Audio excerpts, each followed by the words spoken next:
kunabantu abahleli kabuhlungu, abantu abasokolayo, abahleli kabuhlungu.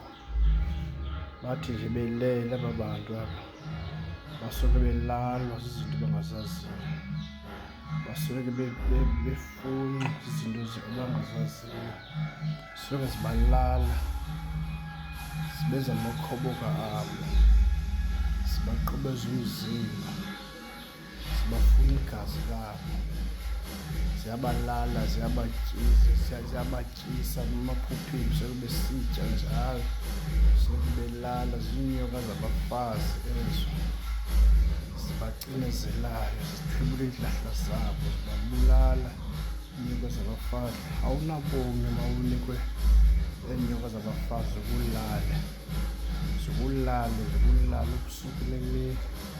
Awunabomi, funeka uyazi uba awunabomi, awuna-future. Xa bekunike iinto zesilalwa zibulala ubusuku nemini, funeka uyazi ukuthi awunabomi. Funeka ujonge ubomi bakho, awucingi ube nantlahla, ucinge ufumane umsebenzi.